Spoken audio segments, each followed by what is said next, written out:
Hello and welcome to We Never Met, the podcast where I have interesting strangers on every single week. Today, if you want to introduce yourself, let me try to pronounce your name. Is your last name Wessel? Yes. Yep. Okay. Matt Wessel of Milwaukee Pretzel Company. How are you? Doing great. Thanks for having me on. I appreciate it.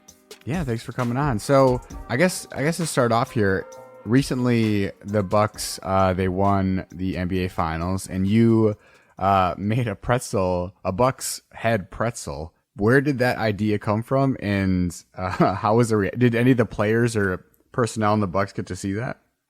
Yeah, they did. So when you're making pretzels day in and day out, inevitably you kind of break up the monotony of it when you can with some fun stuff. And when you're handling dough, you can try to be creative. And so we've made a lot of shapes over the years. And I think it was 3 years ago we made the Brewers logo. The Milwaukee Brewers were in the playoffs. That old glove logo that they've since gone back to as their primary logo. And it was a huge social media success. And so we knew something special was happening this year. And when they made I think it was when they made the finals, we did it. We have a very talented guy on our team who spent about 15, 20 minutes with different pieces of dough and made that. And when he brought it into the office, my jaw almost hit the floor. It's like, that's fantastic. And yeah, I have to imagine some of the teams saw it. I used to work for the Milwaukee Bucks, and so I know their social media director saw it, and I think everyone just really appreciated local businesses getting behind the team like we did. Yeah, it was amazingly detailed. So I can imagine seeing that for the first time. It was so well done. But that also brings me to the other things that you guys sell. You do a pretzel that was from The Office. And you do a lot of fun things like that. So is that just a way for you guys to sort of, because do those pretzels sell really well? Like for example, the one from The Office? It depends on kind of like the time of year and what it is. The Office one was a little more niche. Like you had to really understand the inside joke, I think, to appreciate it. And then the price point was a little higher because we were throwing all those candy toppings inside of it. So that one was fun and got some great PR, but the sales, we did it more for the branding than anything else. But like the shamrocks that we do for St. Patty's Day and the hearts for Valentine's Day, or the braided wreaths for Christmas, they're tremendous sellers because it's the same pretzel they know and love, and now they have an opportunity to get it in a fairly unique shape. So they typically do pretty well. I guess going back on all this, like where I know you lived in Germany for a year. Is that where this idea to start a pretzel company came from? Yep. Yeah. It was born out of this 11-month excursion that my wife and I took. My wife, Katie, we had moved to Germany in 2012 for her job. She at the time was working for a pharmaceutical company, her dad's company, actually, not pharmaceuticals, but clinical trials. So they worked with pharmaceutical companies to test out medical drugs. And she was sent there for a year because they were trying to grow a European sales presence, and she as a family member could be trusted, and she actually speaks German. Just always studied it growing up, and so it was a good fit. We were younger, we didn't have kids yet, and so we went there for a year. She worked and I was kind of this house husband, is what I called myself. I prioritized keeping the house tidy and planning our vacations, which there were many, or work trips as they were. And then, we loved everything about Germany. We were in Munich, so it was very international. But in Bavaria, you have this the stereotypical German stuff of like the Lederhosen and the music and the architecture. It was amazing. And the pretzels were this thing that it was a pleasant surprise. We had them on our first day there, and I don't think a day went by in the 300 some days we were there that we didn't have a pretzel when in Germany. Yeah, and what about, because, I mean, everyone is sort of familiar with, like, soft pretzels, that you get at, like, Little League games and things like that. And so when you had this, was that the first time you ever had a pretzel, like a Bavarian-style, like, pretzel? Yes, yeah. And we had been in Munich just for a vacation in 2010, and I don't remember the pretzels leaving as strong of an impression then, or if I'm sure we had them, but it's a different recipe.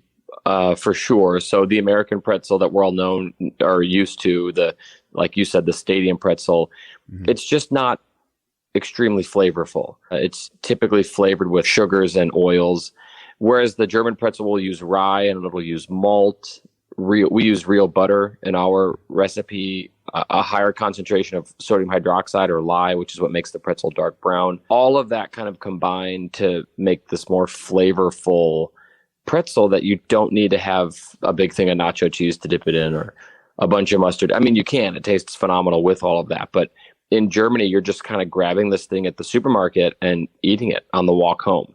You're not even reheating it. It's just sort of like a piece of bread.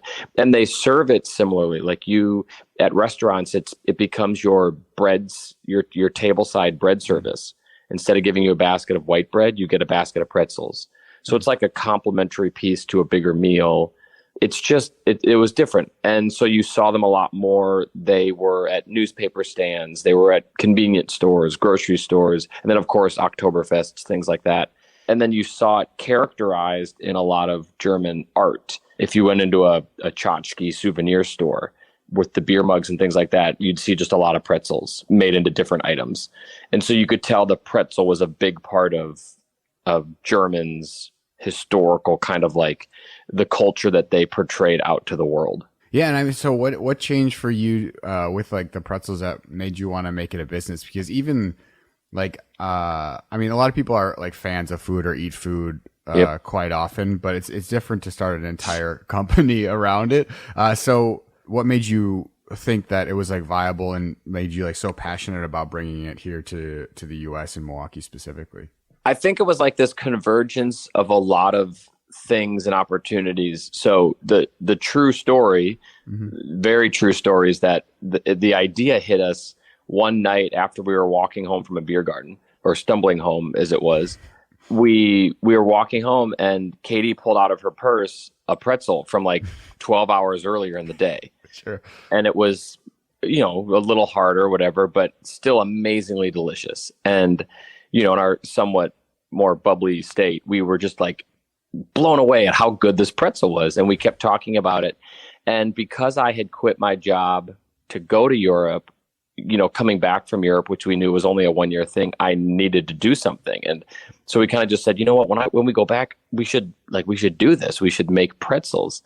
And it was the next day I started making a business plan on it because I was serious. Katie and I are both very entrepreneurial. I've always wanted to be able to quit corporate life to do my own thing without really knowing what that thing was. I just wanted that freedom. Mm-hmm. And so I never dreamed it would be a food product. And Katie and I didn't have experience in food other than Katie being a tremendous chef. She's been cooking her family's Thanksgiving dinner since she was 12. Like she gets the science of food in a way that like a musician understands scales and music. Mm-hmm. So like that helped, but none of us were trained in running a food business. This idea hit us and I knew I would need to do something for employment. And then you add to it this opportunity to bring something so Germanic to a city, Milwaukee, where we lived, that is very German. And so Milwaukee had the beer, they had the sausages, they had the street festivals, they had the cheese, they had so many things, the architecture in many ways that was German. And this German pride they would portray out to the nation that we have a German history in addition to Polish and Italian and others, but they were missing the pretzel. And so we had this opportunity to bring the pretzel into this Germanic city. And that helped us early on too, I think, get people to really buy into it. Yeah, because I was going to ask, do you think that like the location of where you started was a big factor in how the business has gone? Yeah, I think in Wisconsin, where people, they like their brats and their fish fries and their cheese curd, there's comfort food that is abound here. And I'm not an expert in all 50 states, so I'm sure there's an element of that everywhere. But introducing a carb-heavy appetizer like a pretzel that is a tremendous pairing with beer, and everyone knows Wisconsin is a big beer state, it helped a lot. And then you add to it that it has this German quality to it, it helped even more. So I think they bought into it almost as if you were bringing beer back for the first time. It just made a lot of sense. I don't know if it would have done as well right away in other states. We're seeing even through our sales that pretzels are a thing everywhere. Yeah. But a really good Bavarian pretzel, Wisconsin and Milwaukee in particular was a perfect launching place. Yeah. So when you were starting out with like I guess with you specifically minimal food experience, how did you go about like developing a recipe or even figuring out how you wanted to make these pretzels from scratch? It's been 8 years now, or 8 years, I think. And we look back on those days and we kind of just laugh at how things all slowly came together. In 2013, right after we had come back, Katie spent a good 6 months toying with the recipe and reading literature online and translating things from German into English, and even reaching out to some major bakeries over there and asking them questions. And she tried really hard to, the ingredients are not a secret. They're listed on the package, but to know what portion of ingredients to use and how long to let the dough rest and how to mix it and what speed, on how many minutes on this speed, how many minutes on that speed. And so that took like a good 6 months, and she finally got to a point where she had a product that she liked, and it was really good. Very similar to what we make even today. The shape of it and the physical look of it has changed a bit because of, when you're making a small batch in your kitchen versus a big batch in the factory, it's different. But then when we decided to start making them for sale, and we had rented a little space in a little bakery where we were living at the time, that's when Katie got paired up with another person with a German background who helped her create a recipe that could help scale. So like, as you need to make this recipe bigger, all of the ingredients can kind of like transition appropriately with it, so that you're getting the same pretzel no matter how many you're trying to make at one time.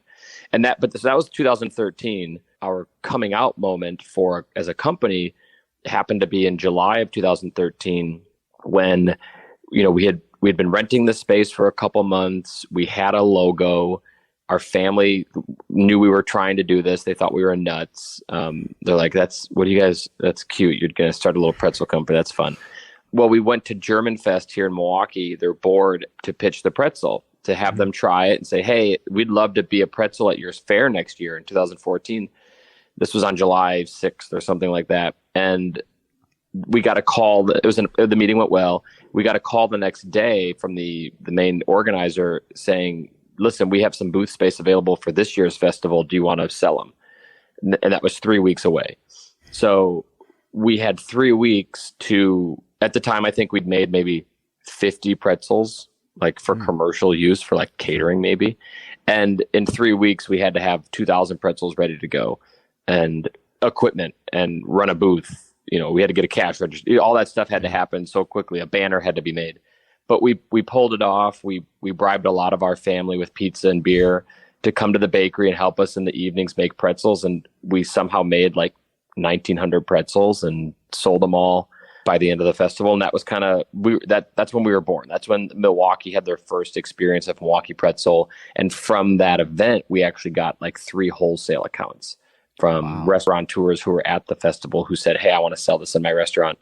And that's kind of where it sort of launched from. I mean, you talked about before a little bit, you briefly mentioned it about sort of wanting to do your own thing and just not knowing what that was yet. Were there other ideas before you went to Germany? Like, did you have other business plans or ideas that you wanted to try to pursue, or was this the only one? Yeah, nothing like was in the hopper ready to be explored. I'm a musician. That's my lifelong hobby. I'm a singer-songwriter. I've done shows, I record albums, and I do a lot of liturgical music at church. And so I had launched a website years prior to us going to Germany called Holy Measures, which was meant to be a place where any liturgical composer could, quote unquote, self-publish their music, basically upload it and people could buy it and download it. And so I did that for a while and just didn't put the time and energy into a e-commerce site that was necessary to really get it going. Sure. So kind of sunsetted that. And so it was things like that. Like I think in the back of my mind, which a lot of people probably think, like this day and age, starting a business means creating a really cool app or launching a really cool website. That's sort of where my mind was at. So when we came basically along to let's do food manufacturing, that was never, no. And even looking back on it now, like it's a lot of work. I don't, if we get to a point of maybe doing something else someday, I think we'll avoid food manufacturing. It's a lot of work. Yeah. And so from that festival then, from German Fest, and you got those wholesalers, how quickly were you expanding? Because I even saw recently that you guys moved into a bigger space and are still expanding. So has it been pretty, I guess, insane as far as growth within the past like couple of years? It has been, yeah. When we look back at where we were, we always say that when we started, if we could look forward and see where we'd be, it'd probably scare us. Like, so the growth has been that rapid, but at the same time, it's been managed rapid growth. So when we watch Shark Tank or programs like that, you kind of get the sense that investors and people like that want you to go like insanely fast. Sure, they want you to do 10,000, then 100,000, then a million, then 10 million. Yeah. Then if you're not going that fast, they're wondering what's going on. And that kind of growth is really just doesn't happen. And even if it were, you'd have to sacrifice every other ounce of life to do it. And we have 2 young kids. So we've tried to balance the work-life aspect, even as business owners, of, hey, we want to make this bigger and grow it and do right by the company, but at the same time not be so overwhelmed that we don't enjoy the other aspects of life. So we started growing right away. 2014, Katie quit her job at the end of 2013 to do this full time. I hung on to my corporate job for 2 more years for the benefits and for the security. And then when the business was clearly doing well enough and it really needed me full time, that's when I joined in 2016. And year over year, we were growing year over year, about 35-40% early on. And now that growth is still happening to the 20-30% tune. And we're currently in the midst, like right now in 2021, we're in the midst of the fastest growth year we've ever had because of enhanced capacity, because of our new building. But more so, we launched a grocery line last year because of COVID, and that is doing well. And with the return of food service and also production issues with some other pretzel manufacturers, competitors, or frenemies, as we call them, there's just a lot coming at us right now. Yeah. So we're having probably our busiest growth year, and it's giving Katie and I a taste of like what it's like. And I'll tell you, I kind of like the more managed, the slightly slower pace. Yeah. Because I was going to ask, like, when you were talking originally about sort of doing your own thing and not having like the 9-to-5 or corporate job, do you think your idea of what it was like to be an entrepreneur and like have your own business, was it spot on to what your experience is now, or did it vary? Did you get what you wanted out of the idea, I guess is what I'm saying? Yeah, I think so. I think, so many years in now, it's way different or way more involved than you even think about. And that old adage of entrepreneurs are the only people who work 80 hours a week to avoid working 40. Like that's so true, because you're always working, you're always on, but it's so gratifying and satisfying because you don't even think of it as work half the time because it's your own thing. You're never in a meeting you don't want to be in.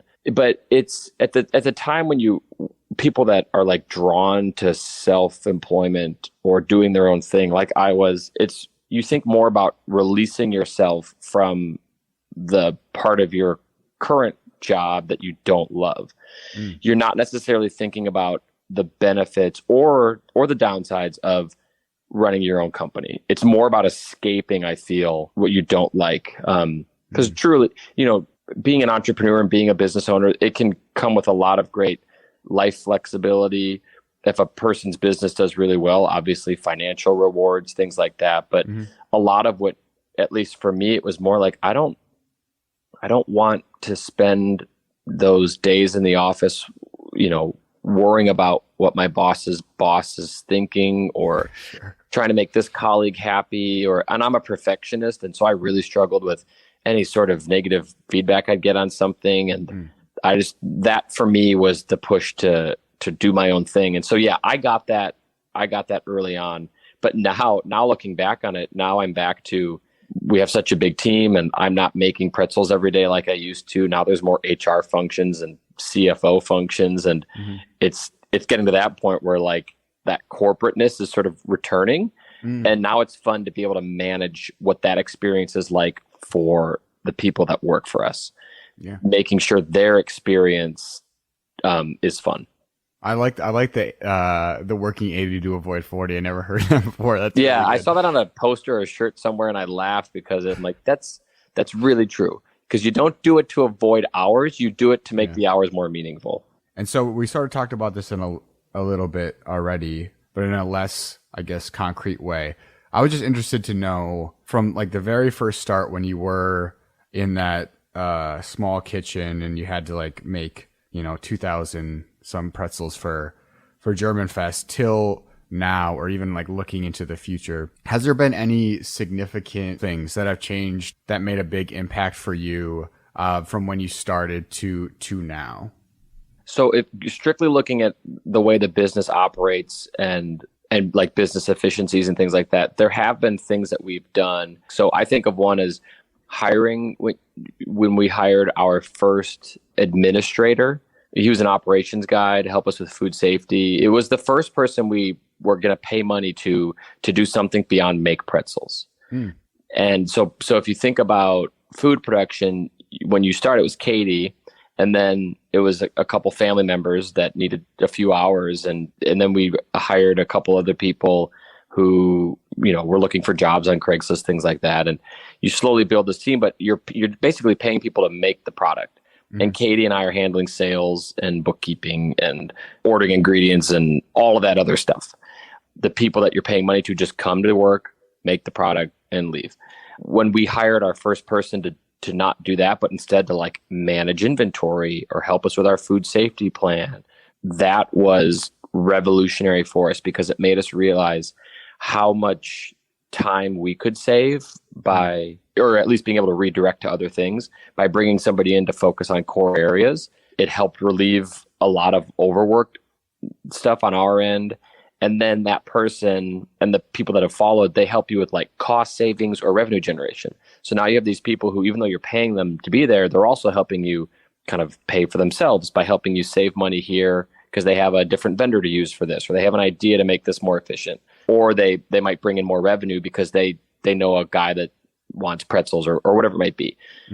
That one hire helped open our minds to the possibility of building out a better support team or really just a support team to support the production that was happening. So that's one thing that comes to mind. Obviously, as you add certain types of machines and things like that, it makes the job easier. I feel like me joining the company full time was a big thing for Katie and I because it allowed me. I was spending a lot of time in the evenings on the business, and it allowed me to do that stuff during the day.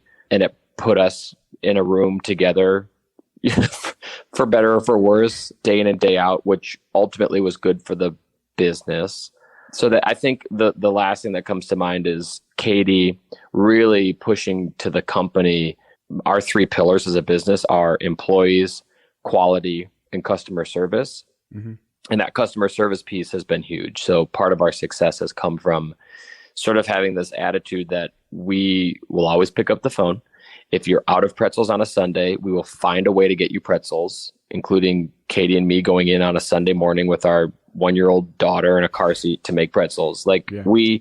We will find a way to make it right. We're very accessible. And that's not everyone's experience with the companies that make the products they sell. So that's been a big help too. No, that's huge. I also want to talk about, because we've been talking about it a lot, but your dynamic, your and Katie's dynamic together, from what I've seen on like the videos and stuff on your social media presence, it's very good. It's a very like fun dynamic. Is that how your relationship is generally, or is that just how it always is? I feel like there's a very good back and forth there. Yeah, it is. Of course, it is a lot of it. We always laugh because we're huge fans of Chip and Joanna Gaines, their reality TV show, and their rapport is so great and so funny. And of course, you have the conversation like they must fight, right? Like they have to. Yeah, of course. There are times where they don't get along, right? Yeah. So yeah, it's what you see in those videos, I think, is a really good representation of the love that we have for one another and how good of friends we are as well, but also how much we love what we're doing. And for Katie and I, there are definitely moments where it's the business is tough or difficult moments, or we have disagreements and, have to make a big decision and we're not totally aligned on it, or just the stressors of running a business and having two kids and what that can do. That all happens. And of course, we're not necessarily videoing that, but those videos, I think it shows just how grateful we are to be doing what we're doing, how much we enjoy doing it with each other.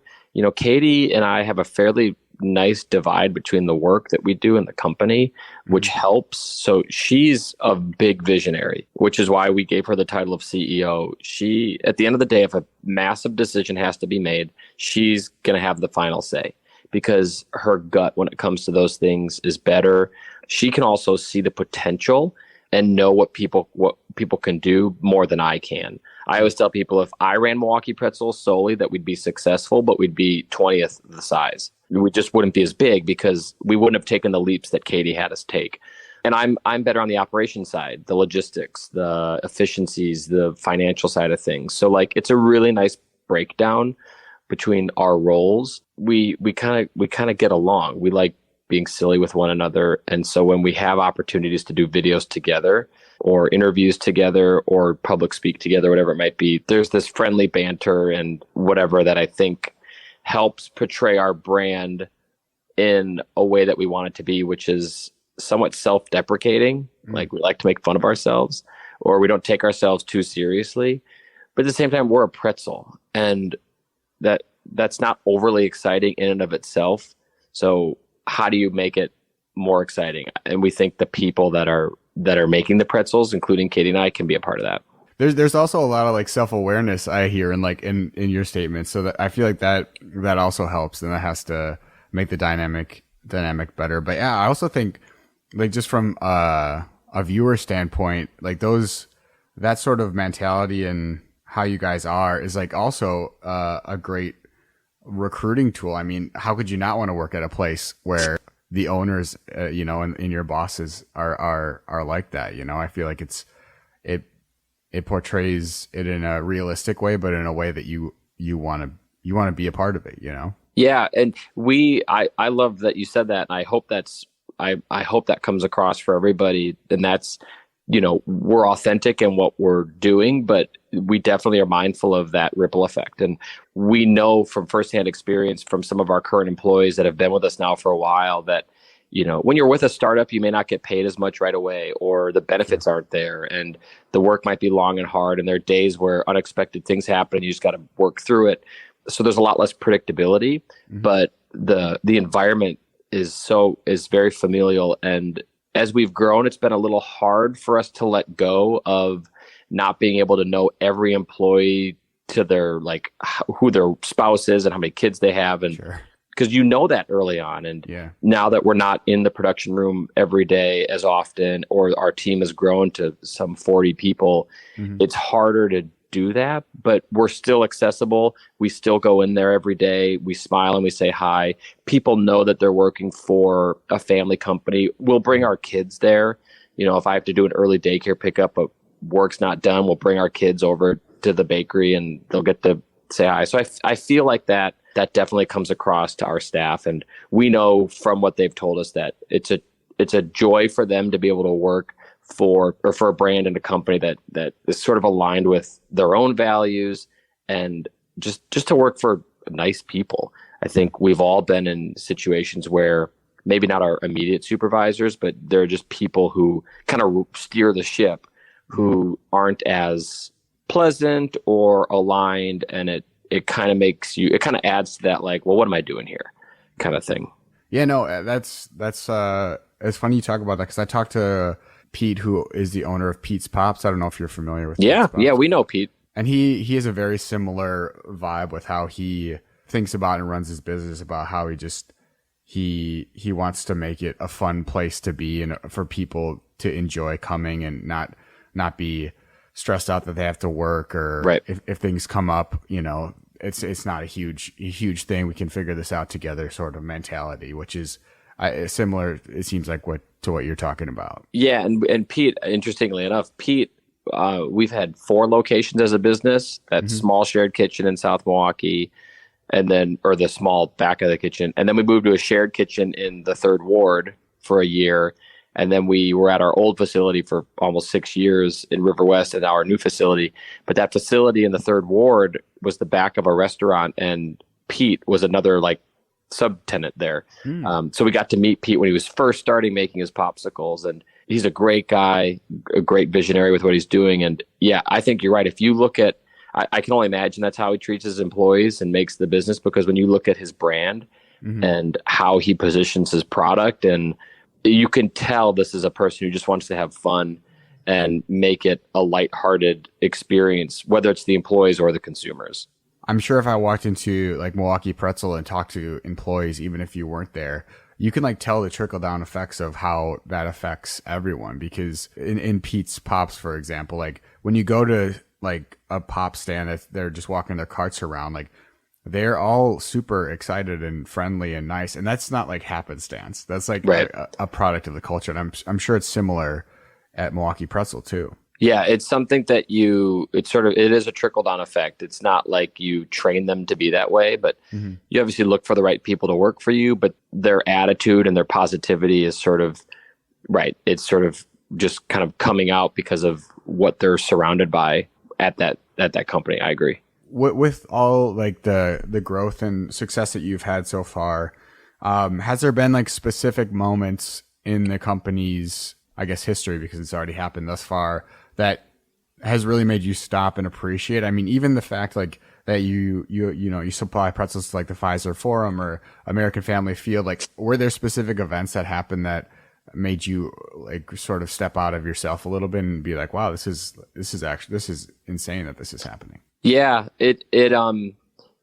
a lot of those moments, like a lot of the first. So the first time we saw our name on a menu was amazing. One of the early ones I can remember was at the Rumpus Room downtown. Oh, sure. Yeah. No. Where it said, not every place puts our name on the menu. They might just say soft pretzel, but a lot of places do put Milwaukee Pretzel. And the first time we saw that, we thought, what the heck? This is so cool. Or that first German Fest when we had these lines of people and we took a step back and looked at the banner, and even my brothers and sisters were like, this is hilarious that you own a business.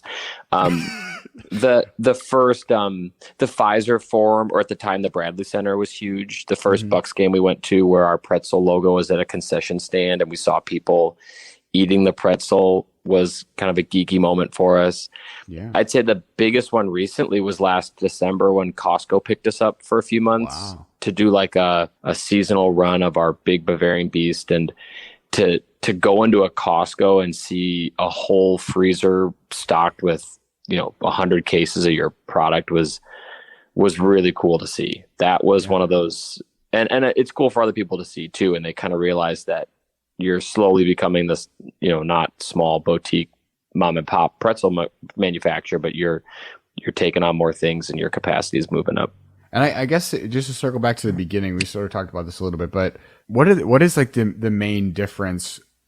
I mean, I'm sure there's a lot of differences between, like, just so other people know, and for my own education, like a regular soft pretzel that you would get or people would think, and then a Bavarian-style pretzel. Like, what is the dough? The dough is different, or like obviously the ingredients are as well, right? Yeah, it's all of that. It's some of the differences are subtle, some are more intense. So the ingredients, which I touched on earlier, the German pretzel, depending on what region it's from or how it's made, can include things like rye flour and malt powder, real butter, so real dairy added in, longer development time, longer proof time.